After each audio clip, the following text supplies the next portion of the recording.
ప్రభుత్వం వచ్చిన దగ్గర నుంచి మనకు ఎన్నో కార్యక్రమాలు చేపట్టడం జరిగింది.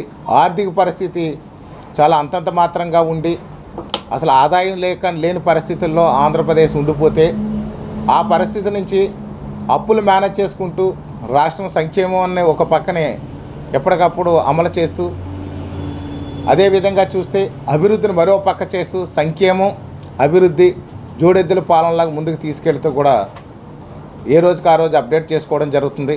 అలాంటి పరిస్థితుల్లో కూడా ఏదైతే ఎలక్షన్లో మేనిఫెస్టోలో మనం పెట్టామో పెన్షన్ పెంచుతామని చెప్పాము.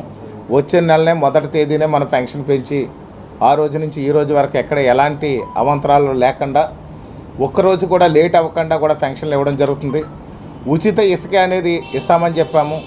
ఆ ఉచిత ఇసుకని కూడా ఒక పారదర్శకంగా ఉచిత ఇసుక పూర్తి స్థాయిలో అందజేశాము. ఇసుక కొరత అనేది లేదు, ఇసుక దోపిడీ లేదు, ఉచిత ఇసుక అందరికీ అందేలాగా ఈ ప్రభుత్వం చర్యలు చేపట్టింది.